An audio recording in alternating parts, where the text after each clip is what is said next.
పెళ్లికి తెల్లవారుజామున బయలుదేరింది ఊరేగింపు. ఎక్కడి నుంచి? కైలాస పర్వతం దగ్గర నుంచి వస్తున్నారు. గవాక్షంలో నిలబడింది మేనకాదేవి నారదుడితో కలిసి. ఒక్కొక్కళ్ళు వస్తున్నారు. అబ్బా వెలిగిపోతున్నాడు, ఆయనేనా మా అల్లుడంది. కాదమ్మా, సూర్యుడు దిక్పాలకుల్లో. ఆ వెనక వస్తున్నాడు, ఎవరో బాబాయ్ నల్లగా ఉన్నాడు దున్నపోతే, మీరు ఆయన ఎవరా? మీ అల్లుడు కాదు, బెంగ పెట్టుకోకు, యమధర్మరాజు గారు. ఆ వెనకాల అబ్బా చల్లగా ఎంత బాగున్నాడో, ఎవరు? చంద్రుడు, మీ అల్లుడు కాదు. ఈయనెవరోనయ్యో చాలా అందంగా ఉన్నాడు, ఎర్రగా ఉన్నాడు, కాంతులు ఈనుతున్నాడు, బ్రహ్మగారు. మీ అల్లుడి దగ్గర పురోహితుడమ్మా, పెళ్లి చేయడానికి వచ్చే బ్రహ్మగారు ఆయన మీ అల్లుడు కాదు. ఓ అలాగా, ఇతనెవరో నీలమేఘశ్యాముడు, చాలా అందంగా ఉన్నాడు, శాంతాకారం భుజగశయనం పద్మనాభం సురీశం. అమ్మా, ఆయనకి మీ అల్లుడికి భేదం చెప్పకూడదు కానీ ప్రస్తుతం మీ అల్లుడు కాదు.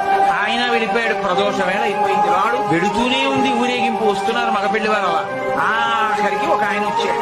చుట్టూ భూత ప్రేత పిశాచాలున్నాయి, ప్రపదగణాలున్నాయి, మధ్యలో దిగంబరంగా తాండవం చేస్తూ వస్తున్నాడు.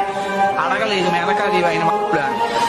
నారదుడే చెప్పాడు, ఆయనే మీ అల్లుడమ్మా అని మెట్లు దిగి వెళ్ళిపోయాడు. ఈవిడ గబగబా మెట్లు దిగి తిన్నగా పార్వతీ దగ్గరికి వెళ్ళింది. నిన్ను చంపినే చచ్చిపోతా, వాడా దొరికాడు నీకు కనుక తపస్సోట అడలుడేమిటే అమ్మగారు వచ్చారు, విష్ణు వచ్చారు. ఎంత నచ్చ చెప్తే మాత్రం ఆవిడ వింటుంది, ఆవిడ వినలేదు. ప్రపంచంలో తన కన్యాదానానికి తను త్రికరణ శుద్ధి లేకుండా చేసి తన పెళ్లి తానే పాటు చేసుకుని తలవంపులు తెచ్చుకుని అవమానాలు పడి పెళ్లి చేసుకుని లోకాలకి తపోభూములు నిలిపినటువంటి ఉదాహరణ